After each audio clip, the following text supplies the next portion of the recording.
Bonsoir mesdames, bonsoir messieurs, une fois de plus, bonsoir et merci d'être au rendez-vous de ce journal 19h sur Canal King Télévision qui s'ouvre par l'activité du chef de l'État pour dire qu'il est arrivé à Lubumbashi pour une mission d'itinérance dans le Haut-Katanga et le là-bas. Question de son carrière de l'évolution de quelques ouvrages, images, commentaires.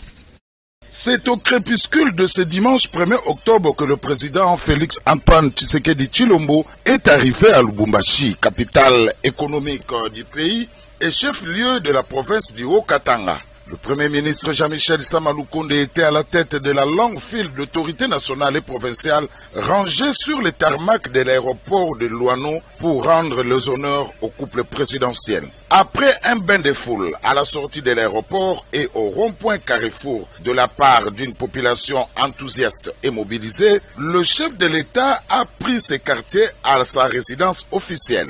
Lubumbashi est la première étape d'une longue tournée qui va le conduire à Kasenga 200 km, Kasumbalesa 90 km, Sakania 230 km dans le Haut-Katanga avant la deuxième étape dans le Lualaba. À Kasenga, le président de la République va lancer ce lundi 2 octobre 2023 les travaux de construction de la route Kasomeno-Kasenga-Chaloué long de 200 km et le pont sur la rivière Luapula, porte frontière avec la Zambie. Cette infrastructure est d'une importance capitale pour les échanges transfrontaliers entre la RDC et la Zambie que les chefs d'État de deux pays assisteront au lancement des travaux. En effet, le président Félix Tshisekedi et Hakainde assisteront à la signature d'un accord sur les infrastructures entre leurs ministres sectoriels. À Kasumbalesa et à Sakania, le président Félix Tshisekedi va inaugurer une série d'infrastructures frontalières, notamment le port sec.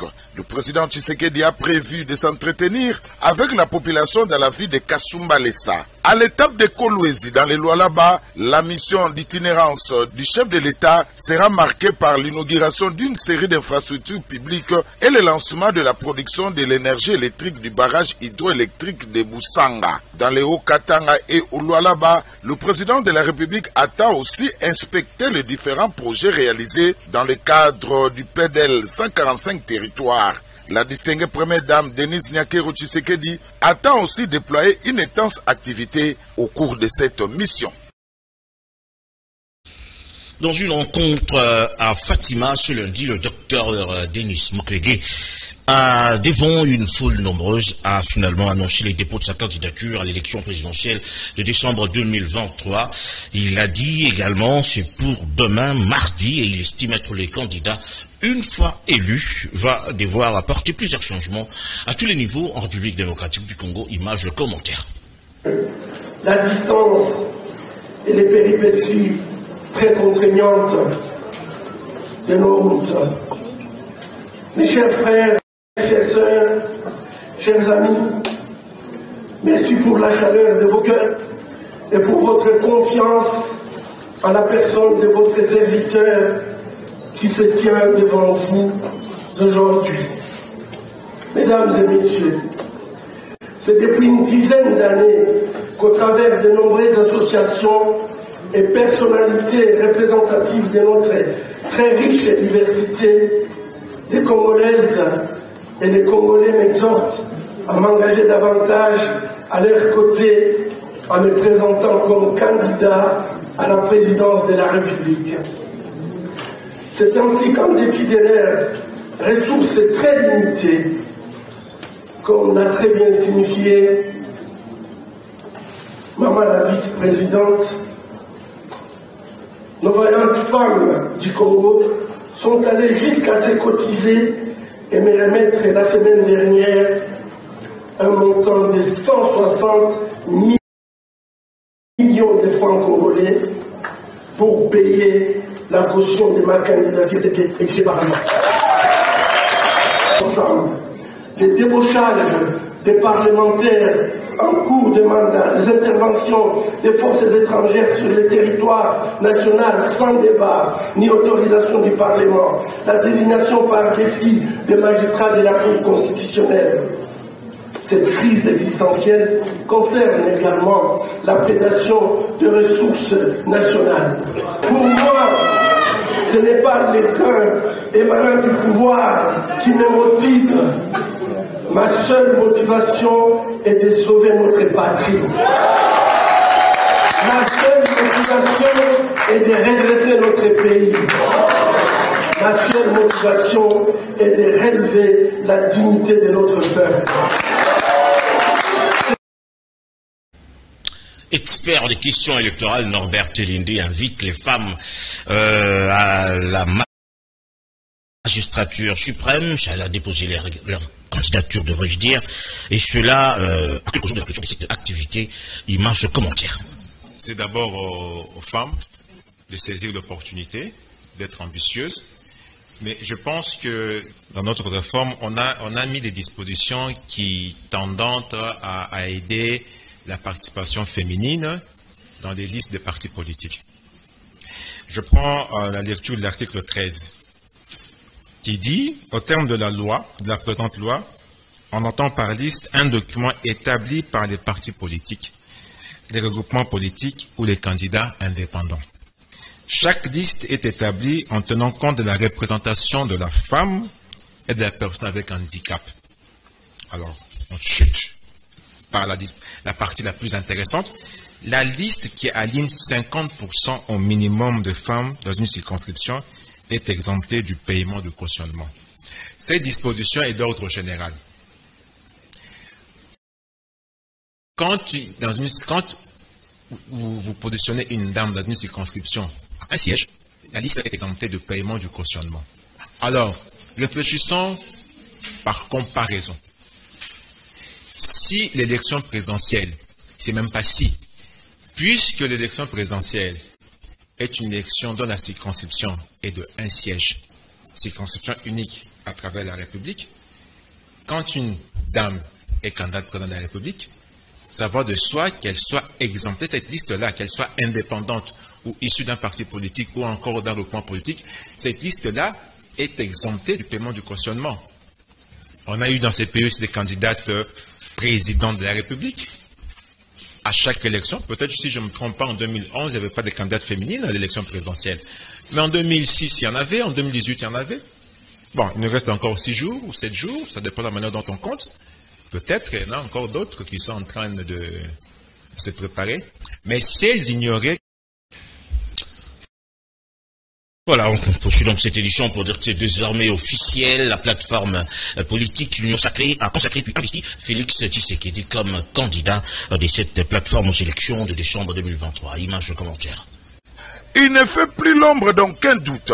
Le président Félix Tshisekedi Tshilombo a été investi ce dimanche 1er octobre 2023 candidat de cette méga plateforme électorale à l'élection présidentielle du 20 décembre 2023. C'était au cours du tout premier congrès de cette grande famille politique du chef de l'État. Plusieurs personnalités politiques, des responsables de partis et regroupements politiques, membres de l'Union Sacrée, ont pris d'assaut les grands chapiteaux du Palais du Peuple plein comme un œuf. Le membre du Présidium de l'Union Sacrée et tous les regroupements membres ont exprimé leur soutien sans faille au président de la République Félix-Antoine Tshisekedi Tshilombo. Dans son mot introductif, le Premier ministre Sama Lukonde, en sa qualité de membre du Présidium, a remercié le chef de l'État Félix-Antoine Tshisekedi, le membre du Présidium, tout en rassurant les uns et les autres que nous sommes du bon côté de l'histoire. Le président de l'Assemblée nationale a pour sa part remercié les participants pour avoir répondu présent à l'invitation du Présidium pour participer activement à ce premier congrès de l'Union Sacrée, congrès consacré à la désignation et à l'investiture du candidat président de la République de l'Union Sacrée à l'élection du 20 décembre 2023. Les Congolais sont témoins du choix des congressistes portés sous le président de la République, Félix-Antoine Tshisekedi Tshilombo Béton. Pendant la campagne, nous allons élire et battre campagne en invitant les autres compatriotes congolais des autres circonscriptions et des autres provinces à élire Fathi Béton pour lui donner une majorité écrasante, a précisé Mbosoko Diampouanga. Donnant les rapports de ce congrès, le premier vice-président de l'Assemblée nationale, le professeur André Mbata, a fait la lecture de la déclaration désignant Félix-Antoine Tshisekedi Tshilombo, candidat de la République dans ces termes. Le congrès vit la constitution de la République démocratique du Congo du 18 février 2006, telle que modifiée et complétée à ce jour, spécialement à ses articles 70 et 73, vu la charte de l'Union Sacrée de la Nation, spécialement en son article 27.1, considérant l'urgence et l'impérieuse nécessité, décide Article 1. Et investi candidat président de la RDC pour les comptes de l'Union sacrée de la nation, le camarade Félix-Antoine Tshisekedi Tshilombo. Article 2. Tous les membres de l'Union sacrée de la nation s'engagent résolument à soutenir le candidat président de la République ainsi désigné et investi avant, pendant et après son élection le 20 décembre 2023. Article 3. La présente résolution entre en vigueur à la date de son adoption. Fait à Kinshasa le 1er octobre 2023. Le mouvement de libération du Congo a tenu son congrès le samedi dernier au Jardin botanique. Il faut dire que le parti cher Jean-Pierre Bemba a finalement présenté son candidat aux élections à venir. Monsieur Jonas Mongombe, cadre de ce parti qui était de la partie, nous en fait le point. Samedi dernier, nous étions au Jardin botanique, à 4e congrès. On avait des manifestations, le 4e congrès et le 25e anniversaire du parti NSC là où le président Jean-Pierre Bemba avait dévoilé la position du MLC au niveau des élections du 20 décembre 2023, là où nous avons porté les choix au président Félix-Antoine Tshisekedi Tshilombo comme les choix du parti MLC. C'est pour cela, à partir de ce jour-là, nous avons maintenant notre candidat aux élections du 20 décembre, Félix-Antoine Tshisekedi Tshilombo, notre candidat à la présidence. L'Union sacrée a porté le choix au président Félix-Antoine Tshisekedi, bien sûr oui, mais nous, au niveau du MLC, nous avons porté le choix au président Félix-Antoine Tshisekedi le samedi, le dimanche 1er octobre, là où les regroupements politiques et les partis politiques, à chaque parti, après avoir organisé le congrès, se sont réunis au niveau du palais des peuples au chapiteau. C'est là où on a manifesté devant le monde que nos choix, nos soutiens au président Félix-Antoine Tshisekedi Tshilombo comme notre candidat aux élections du 20 décembre 2023. Félix-Antoine Tshisekedi Tshilombo, candidat de l'Union sacrée. Yves Kitumba, cadre du mouvement de libération du Congo, a procédé ce 1er octobre à Mitending d'une série de dialogues avec sa base de Lukunga pour restituer les conclusions du congrès du mouvement de libération du Congo et vulgariser les discours du président national de ce parti, Jean-Pierre Bemba Gombo. L'image en commentaire. Le candidat député national de la Lukunga et député provincial à Mongafula, Yves Kitumba, a initié une série de dialogues avec ses différentes bases des Lukunga. À travers cette initiative, il procède aussi à la restitution des conclusions du congrès du mouvement de libération du Congo, son parti politique, qui a désigné Félix Tshisekedi comme son candidat à la présidentielle de décembre 2023. À la restitution du discours du président national Jean-Pierre Bemba hier au Jardin botanique, parce que vous savez que ce discours a été teinté hautement politique. Il est important de le vulgariser au niveau de la base avec un langage simple que la base peut comprendre. Aujourd'hui, je fais la restitution, j'ai essayé de communiquer sur l'essentiel de ce discours et en même temps tester la chaleur et récolter les désidératas de cette base, s'approprier de ces désidératas pour essayer d'apporter aux gouvernants et de trouver des solutions pour notre population. Selon l'initiateur de la génération Yves Kitumba, ces programmes vont s'étendre sur un mois dans différentes bases du district de la Lukunga. Au niveau de notre base, l'alerte est déjà donnée, on est en état d'alerte. On est prêt pour les élections de 20 décembre. Pour nous, le 20 décembre doit arriver plus vite pour essayer de gagner, d'amener les 3 sièges donc au niveau national, provincial et municipal pour le compte du mouvement de libération du Congo. Nous sommes des fourmis, nous sommes solidaires, nous sommes déterminés dans ce combat politique de développement de notre pays, suivant la vision de notre chef du parti, Jean-Pierre Bemba. Ce combat politique, nous allons le poursuivre pour l'intérêt de notre population. Le mouvement de libération du Congo est le premier parti politique membre de l'Union sacrée qui a aligné le plus de candidats à la députation nationale et provinciale prochaine. L'objectif pour Yves Kitumba est de rafler les 3 sièges pour les comptes du MLC. Au cadre du parti pour la Union pour la liberté et le bien-être social, Jean-Marie Kachama. Kachama a effectué une tournée politique dans la commune de Kisenso, question de redynamiser et d'affermir sa base. Image de commentaire. Une journée chargée pour les docteurs Jean-Marie Kachama Wakachama au cadre du parti politique Union pour la liberté et le bien-être social qui a consacré son agenda du 1er octobre à son fief électoral de Kisenso. Son périple a commencé à l'église La Main de l'Éternel dans le quartier Libération où il a été présenté aux fidèles de cette église comme candidat député national des Mwamba. Prenant la parole, Jean-Marie Kachama Wakachama a invité ce dernier à s'approprier du processus électoral, lequel est déterminant pour l'avenir du pays. À la communauté baptiste du Christ au Congo, toujours dans la commune de Kisenso, le candidat député national des Mwamba pour le compte de la VCA a tenu le même discours. Les veuves de Kisenso du quartier Mission et ses potentiels futurs électeurs regroupés au centre d'encadrement de jeunes de Kisenso ont également été alignés dans son agenda de sensibilisation au processus électoral. Je me suis levé pour dire aux habitants de Kisenso que je les aime. J'aime Kisenso et je voudrais que Kisenso soit aussi au devant comme toutes les autres communes, toutes les autres zones de notre capitale Kinshasa. Vous connaissez bien que Kisenso abrite les familles pauvres, les familles les plus difficiles. Et vous savez que Kisenso, les habitants de Kisenso sont derrière les chefs de l'État.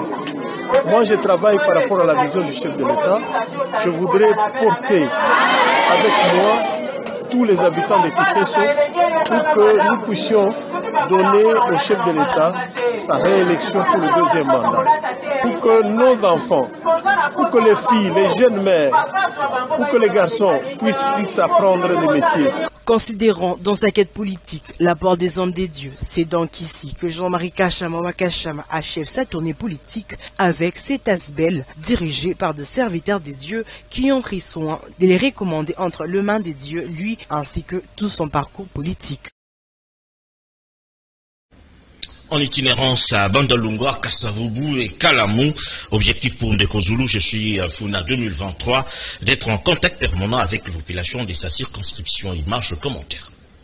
Une journée chargée du dimanche 1er octobre pour Ndeko Zulu. Il a commencé son itinérance dans la commune de Bandalungwa, précisément au quartier Makelele, au fief Angola, où il s'est entretenu avec ses points focaux, Daouda et Mimicho, pour une mobilisation tous azimuts lors de sa prochaine descente dans ces lieux très mouvementés de la commune de Bandalungwa. Après les quartiers Makelele, Ndeko Zulu a pris la direction pour le quartier Bisengo, plus précisément au bloc où il a rencontré une maman très célèbre grâce à son art culinaire, Mama Olga Lembina, qui a promis à Ndeko Zulu de les soutenir pour la victoire finale.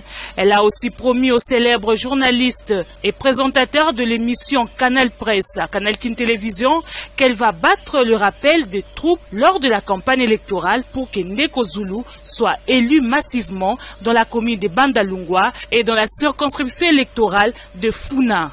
L'occasion faisant les larrons, Ndeko Zulu a installé son quartier général au bloc commercial. L'avenue Mbonda à Christeroy, nous sommes dans la commune de Kassavubu, fut la troisième étape de son itinérance.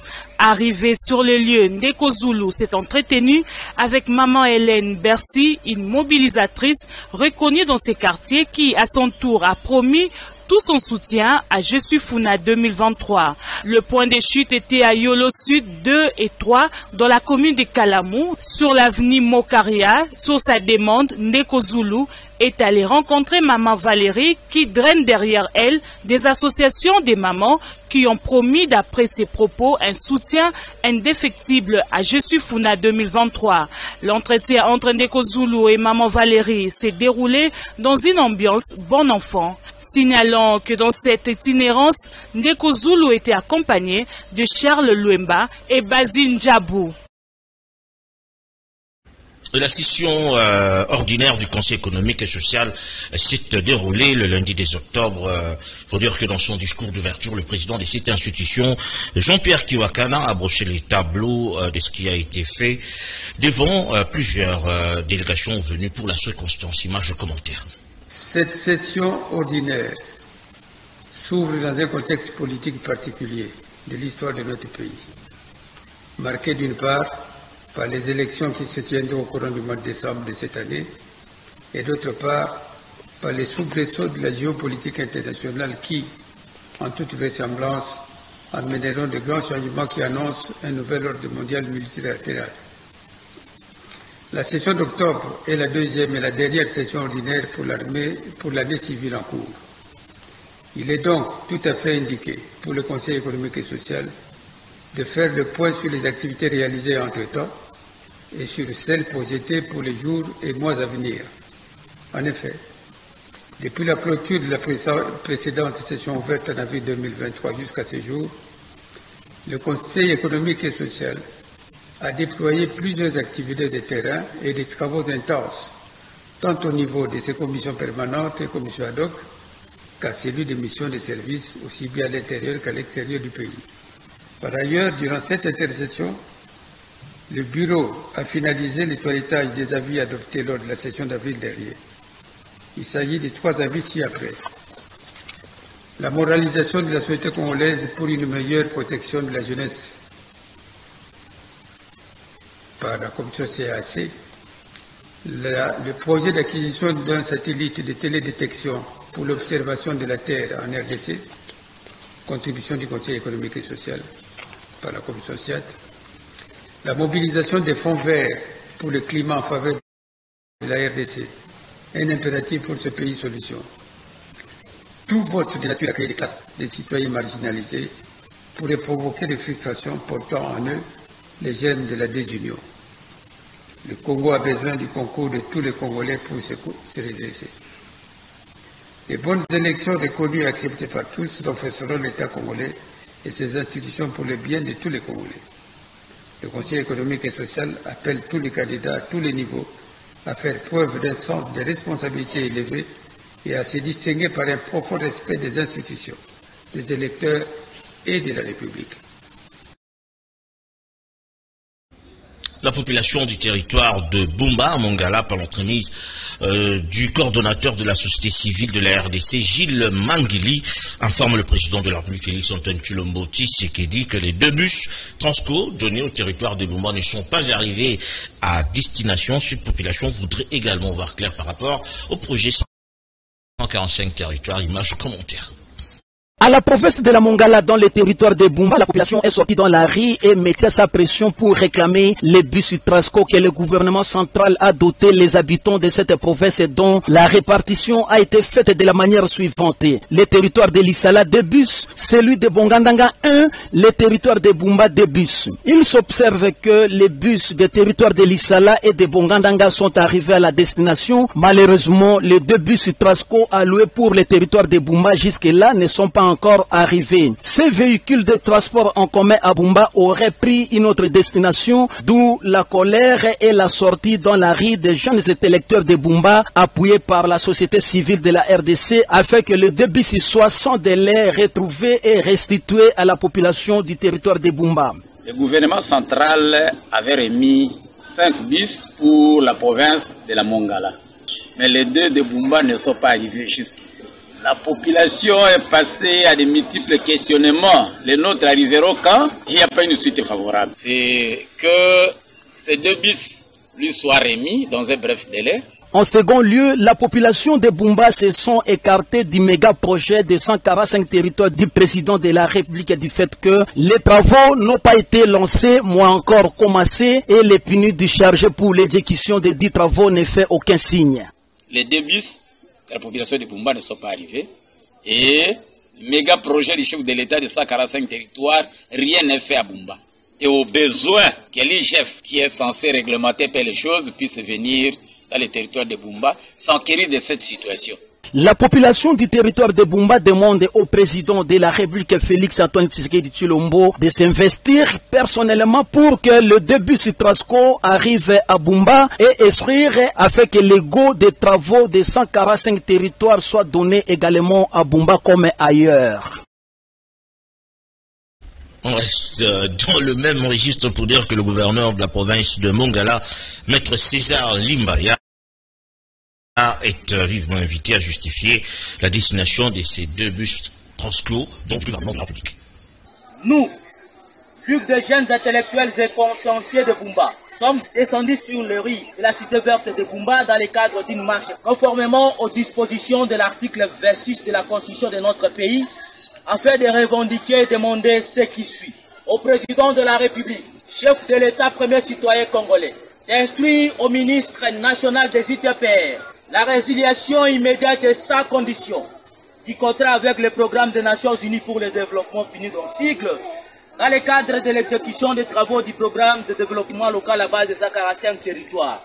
Car, jusqu'à ce jour, rien ne se dessine quant à l'exécution de ce programme à Bumba.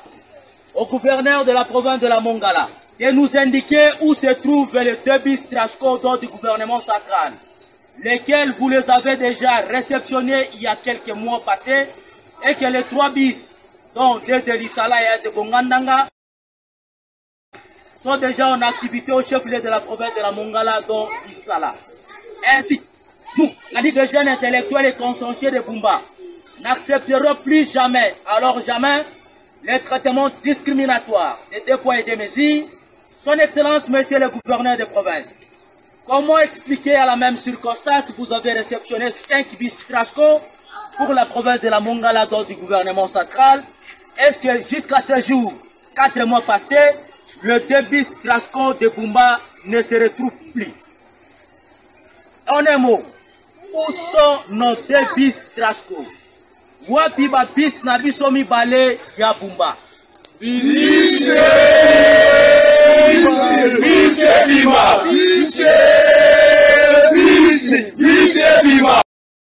Voilà, c'est parti pour enfin cette édition. Merci à vous de l'avoir suivi. Merci également à toute l'équipe pilotée par Laetitia Louvejo, Alain Noka, Nancy Mianda, Odile Wadio, Couparbola, Tony Binda, ainsi que Serge Kulou. On se retrouve prochainement. Bonsoir.